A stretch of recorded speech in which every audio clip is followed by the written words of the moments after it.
Hey guys, welcome to this video. In this one, I'm going to talk about why sportsbooks in the US and around the world restrict bets on some markets after a certain amount of money has been placed on them. Now, this is really important because this does happen sometimes, but you can always pick another bet.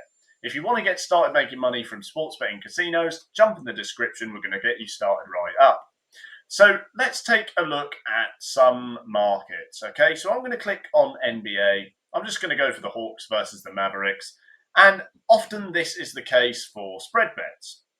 So if I click on the spread betting option here, you can see there's loads of different bets that load up on my screen. The spread goes up to 14.5, where you get the highest odds for the Dallas Mavericks, minus 14.5 spread at plus 420 odds. And then at the other end of the spectrum, if I scroll down, you can see the odds change drastically to the other side. And I have to go a fair amount of the way down to get the minus 12.5 spread for the Atlanta Hawks. Now, these markets are sensitive at the highest point, and that's because they've got high odds and people use them for their bets. And once this bookmaker or this sports betting site has had a lot of money staked on it, they might remove the market or limit the stakes on it to manage their liability because they don't want a large payout if that event happens.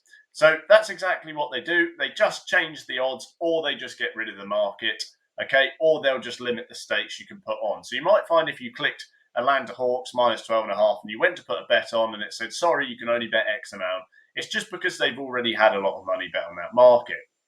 And that is why they limit it. It's just to cover themselves. So if you get that error message, you just need to use another bet, okay? And there's so many other bets. You don't need to pick one like this. There's loads and loads of them. You could go for a money line. You could go for a lower point spread. You could go for a total points bet. You could pick another sport like hockey and bet on those spreads and total points and money line markets. You could pick anything, guys. So just remember, it's not you. A lot of the time, it's just going to be the sportsbook. They don't want a high liability on that market. So they just give an error and say, okay, just bet on something else, basically.